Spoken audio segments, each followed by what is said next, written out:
Մեծարգո փոխոսնակ, հարգելի գործընկերներ եւ մեզ հետևող սիրելի քաղաքացիներ, այսօր ես նույնպես ստիպված եմ արձագանքել ընդդիմության մի քանի դիտարկումներին կամ ելույթներին եւ կսկսեմ Տիկին Մկրտչյանի ելույթով։ Ես կարծում եմ եւ ընտրության հնարավորություն եմ տալիս Տիկին Մկրտչյանին ընտրել։ Ինքը կամ ընկալման խնդիրներ ունի, կամ ուղղակի ստախոս մանիպուլատոր է, որովհետեւ վարչապետը երբևէ որևէ ելույթում, որևէ առիթով չի հերքել պատմական իրողությունները, ցեղասպանությունը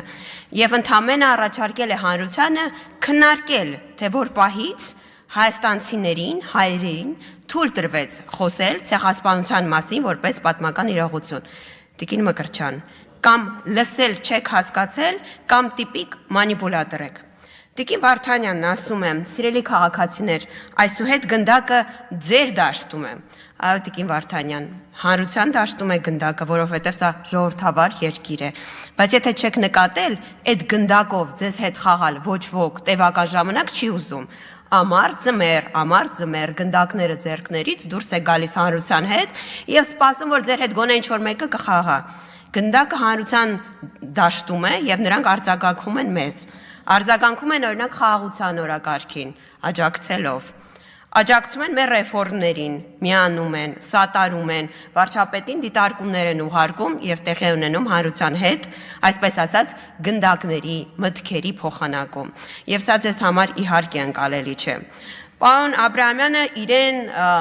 իրեն հատուկ տնայնությամբ այսօր կրկին փորձում էր ինչ-որ բաներ գուժել այստեղ, ցավում եմ, որ օրինակ օրվա առաջին մասին ներկա չեղավ քննարկման եւ տեղյակ չէ, որ օրինակ 2018-ի նկատմամբ 2024 թվականի բյուջեն 3.3 միլիարդ դոլարով ավել է, որ 24 թվականին ձեր իսկ թողած տնտեսությունը 43.5, գրեթե 50%-ով ավելի մեծ է 24 թվականին։ Սա դուք չեք նկատի, որովհետեւ դուք երբևէ որևէ պահին Հայաստանի Հանրապետության շահերի սպասարկմամբ չեք զբաղվել։ Ասում եք խոստացել ենք խաղաղություն, ստանում ենք պատերազմ, ամենևին։ Ուզում եմ նկատենք մենք բոլորս, որ